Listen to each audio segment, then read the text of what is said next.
ជំរាបសួរប្រិយមិត្តដែលនិយមតាមដានទស្សនាវីដេអូសម្ដែងរឿងរបាច់មានទាំងអស់គ្នាជួបគ្នាជាថ្មីជាមួយអត់មានលីណាម្ដងទៀតណាថ្ងៃនេះនាំអារម្មណ៍អ្នកទាំងអស់គ្នាមកទស្សនារឿងប្អូនស្រីជាទីស្រឡាញ់ភាគទី21ជាមួយនឹងអេដមីនបន្តទៀតសម្រាប់អ្នកដែលចូលមកមើលហើយបើឃើញថាខ្លួនឯងអត់ទាន់បានចុច Subscribe ទេកុំភ្លេចជួយចុច Subscribe ឲ្យ Channel របាច់មានម្នាក់មួយផងណារួចហើយចូលមកទស្សនាសាច់រឿងរបស់យើងដែលជាភាគទី21ជាមួយនឹងអេដមីនបន្តទៀតណាយើងក៏បានឃើញស៊ីយេហ្នឹងបានរត់យ៉ាងថែបថហប់មករក boyfriend របស់នាងទាំងពីរនាក់នេះដើម្បីសួររកមាវមាវស៊ីឈឿក៏ថាមាវមាវឥឡូវហ្នឹងអត់ដែលមករកពួកគេទេហើយចុះតើស៊ីយេហ្នឹងបានទៅរកនៅហាងសភៅអីហើយនៅស៊ីយេក៏ប្រាប់ថានាងរកអស់ហើយតែអត់ឃើញទេនាងពិតជាបារម្ភពីមិត្តខ្លាំងមែនទែនក៏ដោយសារតែមាវមាវឥឡូវជួបរឿងគ្រប់ច្រកហ្មងជីតារបស់នាងក៏ឈឺម្ដាយឪពុករបស់នាងក៏ចង់លែងលះគ្នាសូម្បីតែហៅយេក៏ចង់ចាក់ចែងពីនាងទៀតស៊ីឈឿបើជាសួរថាតើហៅយេពិតជាសំខាន់សម្រាប់មាវមាវពិតមែនណ៎ហើយជួបរឿងឡើងមកកកហើយនៅធ្វើអត់ដឹងទៀតថាហៅយេសំខាន់សម្រាប់មាវមាវប៉ុណ្ណាដូច្នេះពួកគេក៏បានគិតគ្នាថាគួរតែរកវិធីអីដើម្បីអាចជួយមាវមាវបាន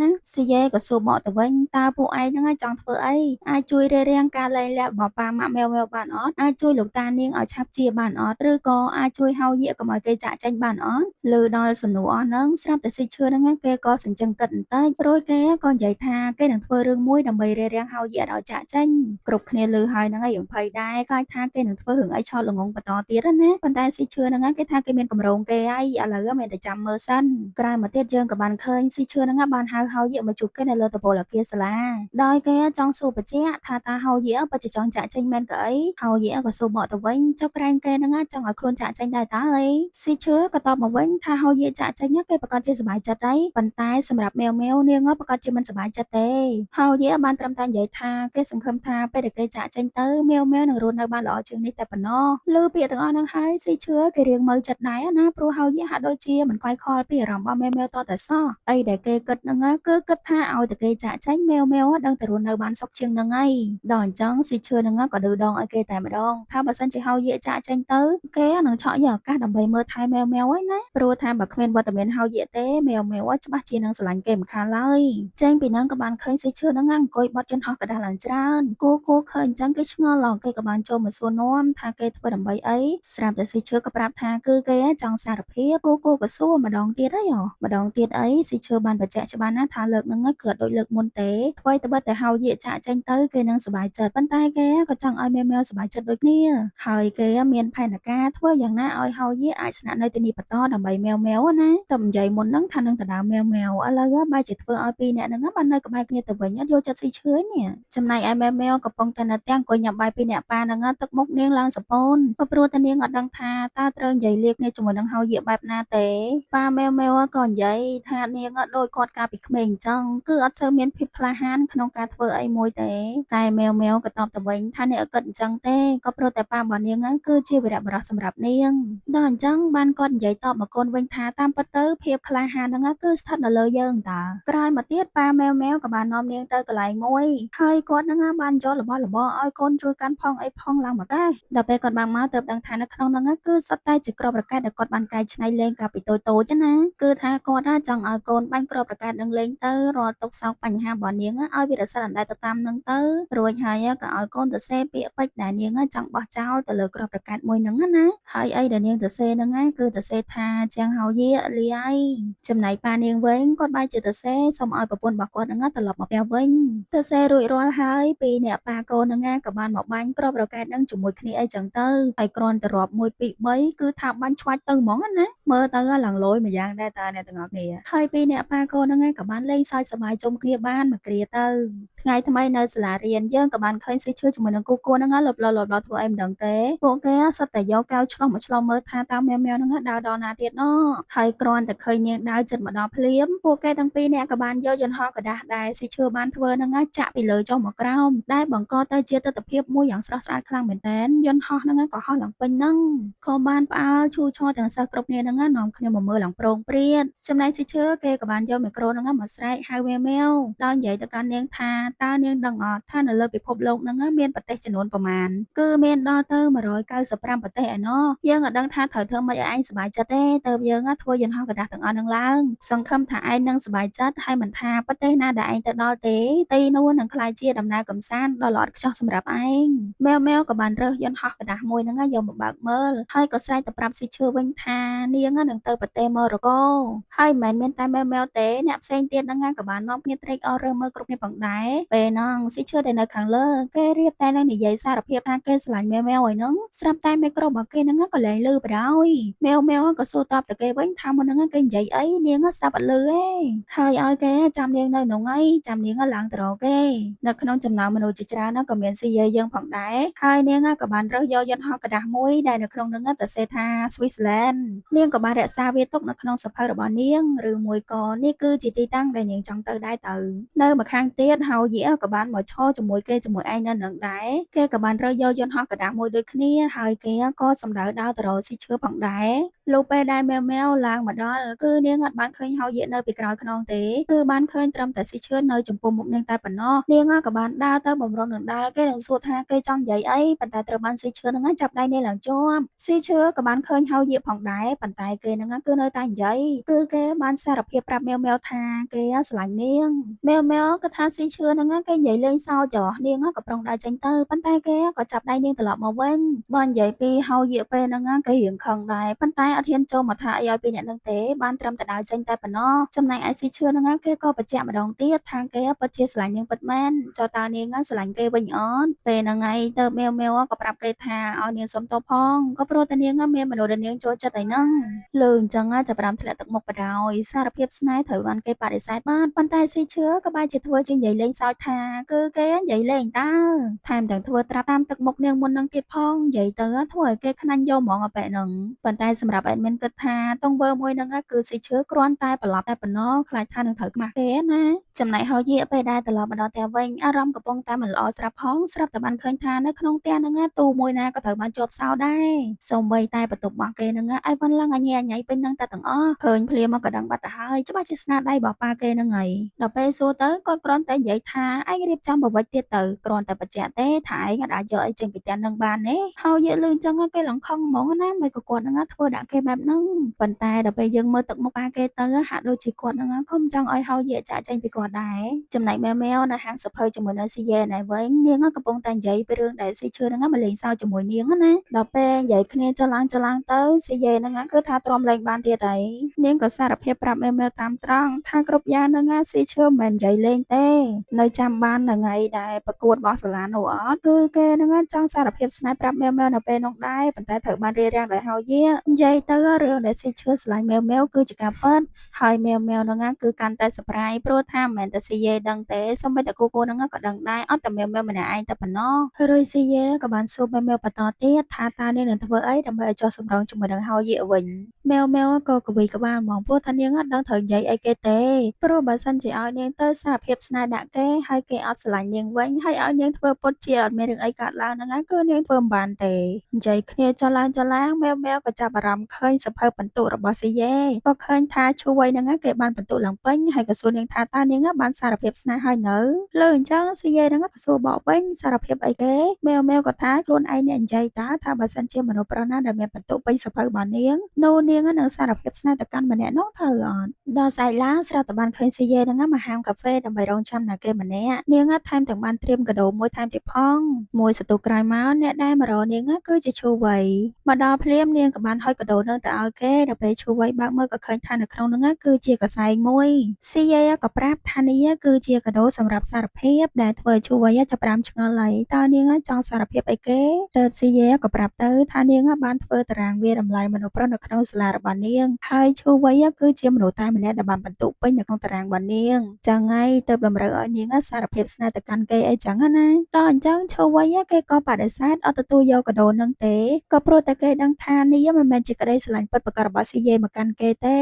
ពេលហ្នឹងបើទោះបីជាស៊ីយ៉េហ្នឹងខំប្រឹងបកស្រាយអត្ថន័យស្នេហាតាមរយៈគណិតវិទ្យាតាមរយៈប្រតិកម្មអីផ្សេងប៉ុន្តែឈូវៃហ្នឹងគេនៅតែមិនទទួលដដែលហ្នឹងគេថាប្រតិកម្មដែលបង្កើតឲ្យខ្លាយទៅជាអារម្មណ៍ស្នេហាអីហ្នឹងលុះត្រាតែនាងបានជួប មនុស្សដែលធ្វើឲ្យនាងស្រឡាញ់ជាមុនសិនអ្វីដែលគេចង់ណែនាំនាងនៅពេលហ្នឹងណាគឺឲ្យនាងស្វែងយល់ពីអារម្មណ៍របស់ខ្លួនឯងជាមុនសិនទៅហើយឥឡូវហ្នឹងកាដូមួយហ្នឹងណាក៏គេអាចទទួលយកបានដែរយើងមកមើលហោយាវិញម្ដងគណៈពេលដែលគេដើរនៅមាត់សមុទ្រតែម្នាក់ឯងហ្នឹងគេក៏បានសម័យទៅដល់រឿងដែលគេបាននិយាយជាមួយនឹងប៉ារបស់គេដោយគាត់បានសួរនាំកូនថាតើគេច្បាស់អត់ដែលថាចង់ទៅបរទេសអីចឹងណាពេលហ្នឹងហោយាអត់បានឆ្លើយអីទេប៉ុន្តែម៉ាក់គេហ្នឹងក៏បានផ្ញើសារមកប្រាប់ថាសមុទ្រត្រូវបានកក់រួចរាល់ហើយទើបហោយាក៏បន្តទៅប្រាប់ប៉ាគេថាកុំឲ្យគាត់បារម្ភអីឲ្យគាត់ហ្នឹងខ្វាយខ្វល់តែពីរឿងខ្លួនឯងទៅដល់អញ្ចឹងប៉ាហោយាក៏និយាយអីអត់ចេញទៀតដែរគឺបានត្រឹមតែញ៉ាំមីម្ចាស់ដែលកូនធ្វើឲ្យនឹងឯងគិតសពទៅបើហោយាចេញទៅគាត់ត្រូវនៅតែម្នាក់ឯងដូចជាកំសត់ដែរតើត្រឡប់មកវិញហោយាក៏បានយក laptop របស់គេហ្នឹងយកមកបើកដូចជាប្រុងផ្ញើឯកសារអីបន្ថែមទៀតណាតែស្របពេលគ្នាហ្នឹងគេក៏បាននឹកទៅដល់សម្ដីរបស់សេឈឿដែលបាននិយាយជាមួយគេកាលពីលើកមុនថាបើហោយាពិតជាចាក់ចេញទៅមែនមែវនឹងខ្លាចជារបស់គេហើយចំណែកសេឈឿវិញកំពុងតែដេកខូចចិត្តតែម្នាក់ឯងនៅតារាងបាល់នេះស្របពេលហ្នឹងស៊ីយាយដើរកាត់ហ្នឹងក៏បានឃើញហើយក៏ចូលមកសួរនាំគេផងដែរតែពេលរបស់សេឈឿមួយម៉ាត់យ៉ាងខ្លីថាពេលនេះគេកំពុងតែខូចចិត្តហើយឮថាគេខូចចិត្តអញ្ចឹងស៊ីយាយនឹងអត់ចង់ខ្វល់ចង់ដើរចេញទៅវិញប៉ុន្តែសេឈឿហ្នឹងក៏ថាឲ្យយ៉ាងហោចណាស់ក៏ជួយលួងលោមគេបន្តិចដែរមិនមែនស្ងាត់ឈឹងអញ្ចឹងទេដោយសារតែអាណត់ណាមួយជាមិត្តភក្តិផងស៊ីយាយហ្នឹងក៏មិនដាច់ចិត្តដែរខ្លាចថាគេត្រូវយំម្ដងទៀតអីចឹងណាស៊ីឈឿគេដឹងខ្លួនដែរតើគេក៏និយាយថាគេដឹងហើយថានឹងមានរឿងបដិសេធបែបហ្នឹងកើតឡើងប៉ុន្តែគេនៅតែចង់សាកល្បងឥឡូវត្រូវខូចចិត្តឲ្យទាល់តែបាននៅពេលហ្នឹងស៊ីយាយក៏បាននឹកឃើញវិធីមួយធ្វើឲ្យស៊ីឈឿហ្នឹងអាចធូរស្រាលបានគ្រាន់តែថានេះអត់ចង់និយាយទេខ្លាចតែថាស៊ីឈឿកើតហ៊ានណាស៊ីឈឿគេក៏និយាយផ្លែតថាគេហ្នឹងមិនដែលចេះខ្លាចអីទេកន្លែងណាក៏គេអាចទៅបានដែរមានអីដល់ក្រោយមកយើងក៏បានឃើញថាកន្លែងដែលស៊ីយាយនាំគេមកហ្នឹងគឺជាកន្លែងកំសាន្តមានកន្លែងលេងហ្គេមដែលឡើងទៅខ្ពស់អីចឹងណាដំបូងឡើយពេលស៊ីយាយសួរហ្នឹងស៊ីឈឿគេថាអត់អីទេប៉ុណ្ណឹងប៉ុន្តែដល់ពេលលឺនាងប្រាប់ថាឡើងដល់ជាន់ទី5គេចាប់ផ្ដើមភ័យបដ ாய் តែយ៉ាងណាភ័យក៏ហូបពេលដែរព្រោះតែដល់ពេលវេលាដែលម៉ាស៊ីនត្រូវដំណើរការហើយហ្នឹងពាក្យសម្ដីដែលនិយាយថាស៊ីឈឿមិនចេះខ្លាចអីពេលនេះត្រូវអំបិលបដ ாய் ក៏ព្រោះតែស៊ីឈឿនឹងឯងជាអ្នកស្រែកឮជាងគេជាងឯងទៀតនិយាយទៅចាញ់ស៊ីយាយដាច់ហ្មងណាហើយស៊ីយាយក៏មិនទាន់បញ្ឈប់ធ្វើតែប៉ុណ្ណឹងដែរគឺនាងបាននាំគេទៅលេងកន្លែងខ្ពស់ជាងនឹងទៀតនិយាយទៅរកកន្លែងឲ្យគេស្រែកចេញមកឲ្យធូរចិត្តយកហ្មងណាមកអារបៀបលបែងយល់ខ្ពស់ព្រឺព្រួយបាពវៀនចេញអស់ពីពួនហ្នឹងគឺមកទាំងអស់ចាំមើលថាតើស៊ីឈឿហ្នឹងគេនៅសេតបានប៉ុណ្ណាទៀ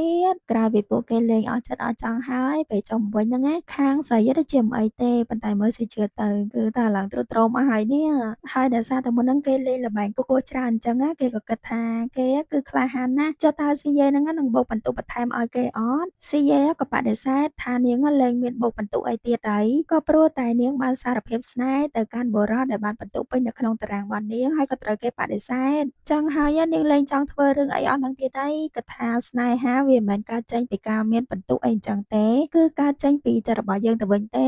េនិយាយគ្នាចុះឡើងពីរនាក់ហ្នឹងគឺថាចូលសាច់រឿងតែមួយហ្មងព្រោះអីទៅតែត្រូវបានគេបដិសេធទាំងពីរនាក់ថ្ងៃថ្មីនៅក្នុងមែនគណៈពេលដើររកទិញអីញ៉ាំហ្នឹងស៊ីឈឿជាមួយនឹងមែវក៏បានដើរជួបគ្នាដោយចៃដន្យពេលហ្នឹងស៊ីឈឿគេខំប្រឹងនិយាយធម្មតាជាមួយនឹងមែវប៉ុន្តែនាងដឹងរឿងក៏ចេះតែព្យាយាមកិច្ចណាស៊ីឈឿក៏បានសួរនាំថាតើនាងនៅគិតរឿងដែលគេប្រេងនាងកាលពីថ្ងៃមុននឹងទៀតមែនឲ្យគេសុំទោសផងគេដឹងថានាងតែងតែចាត់ទុកគេជាបងប្រុសមិនគួរណាគេតែលេងសើចជាមួយនាងអញ្ចឹងសោះប៉ុន្តែកុំគិតច្រើនអីចាប់ពីពេលហ្នឹងទៅគេនឹងធ្វើជាបងប្រុសល្អរបស់នាងមែវលឺអញ្ចឹងរៀងឆ្ងល់ដែរក៏សួរថាបងប្រុសល្អ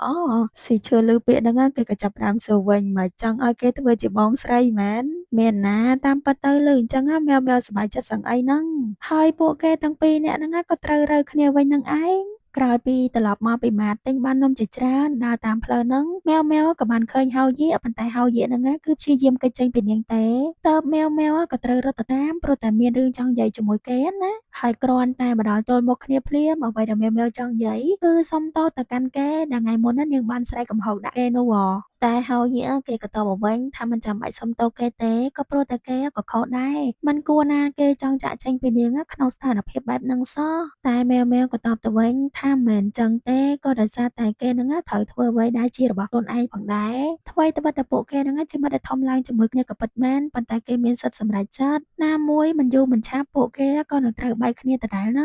ងនិយាយហើយនាងក៏បានយកខ្សែដៃដែលនាងបានចាក់កាលពីថ្ងៃមុនហ្នឹងមកពាក់ឲ្យគេក៏ព្រោះតែកាលមុនឆ្លុះអ្នកតមិន ត់ពាក់ឲ្យរួចរាល់ហើយនាងក៏និយាយថានេះគឺជាអ្វីដែលនាងចង់និយាយនៅថ្ងៃហ្នឹងហើយឥឡូវលាសិនហើយរួចហើយនាងក៏ដើរចាកចេញទៅប៉ុន្តែយើងក៏បានឃើញដែរថាមៀវគឺដើរចេញទៅទាំងទឹកភ្នែកទេក៏ព្រោះតែនាងក៏មិនចង់បាយពីហោយៀដែរហ្នឹង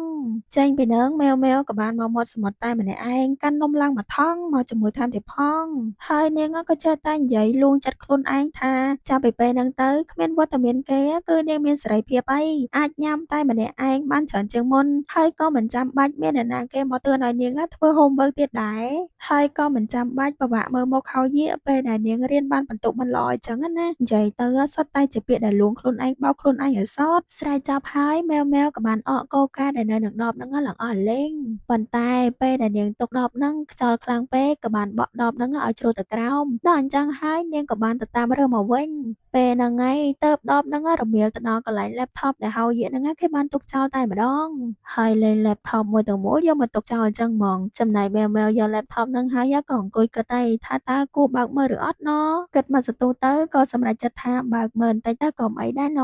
ហើយអ្វីដែលនាងបានឃើញមុនគេគឺជា mail ដែលហោយៀគេកំពុងតែសរសេរត្រៀមនឹងផ្ញើឲ្យនាងគឺជា mail ដើម្បីលាគ្នាណាចំណែកនៅខាងហោយៀវិញកំពុងតែដើរបដាកង់ជាមួយនឹងឈូវៃ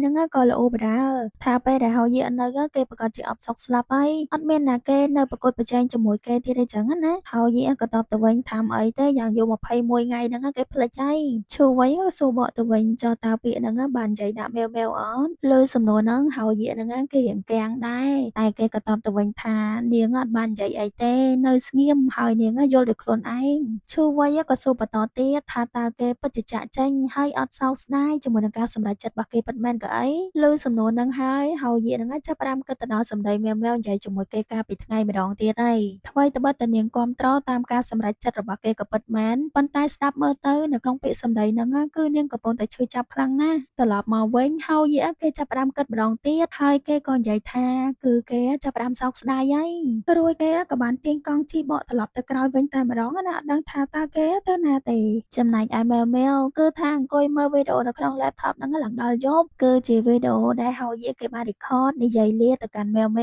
ហើយក៏រំលឹករៀបរាប់ពីអនុស្សាវរីយ៍របស់ពួកគេតាំងពីក្មេងៗមកណាគេដឹងថាកន្លងមកមៀវតែងតែនៅខាងគេជួយមើលថែនិងការពារគេប៉ុន្តែយ៉ាងណាក៏ដោយគេនឹងត្រូវលាគ្នាជាមួយនាងក្នុងរយៈពេល1ខែទៀតហើយនៅក្នុងនោះហោយៀក៏បានភ្ជាប់ជាមួយនឹងពាក្យសុំទោសដែលគេនឹងត្រូវចាកចេញឆ្ងាយពីមៀវយើងណាមើលដល់ត្រង់ចំណុចហ្នឹងមៀវក៏ចាប់ផ្ដើមរំជួលចិត្តហើយយំចេញមកបដ ாய் នាងក៏និយាយថាបើគ្មានហោយៀទេនាងនៅទីនេះក៏គ្មានន័យដែរហើយនាងនឹងមិនលើកលែងទោសគេទេបើគេចាកចេញទៅពិតមែនហើយនាងក៏ចេះតែស្រែកឡើងថាចាំងហោយៀបងឯងកុំទៅបានអត់ស្រែកបដ ாய் យំបដ ாய் ទឹកភ្នែកឡើងលហែមល្ហាមស្រាប់តែពេលហ្នឹងហោយៀគេក៏បានដើរមកពីក្រោយរួចគេក៏បានតបមកនាងវិញថាបានតើបងនឹងមិនទៅទេមានណាលើគេថាអញ្ចឹងមៀវហ្នឹងក៏បានរត់មកបដ ாய் ប៉ុន្តែគឺរត់មកវាយគេទេគ្រាន់តែថាវាយចុះវាយឡើងហោយៀហ្នឹងក៏ចាប់ទាញនាងមកអោបបដ ாய் និយាយទៅបើស្រឡាញ់គ្នាម៉ងឲ្យទៅចោលគ្នាមិនកើតនេះ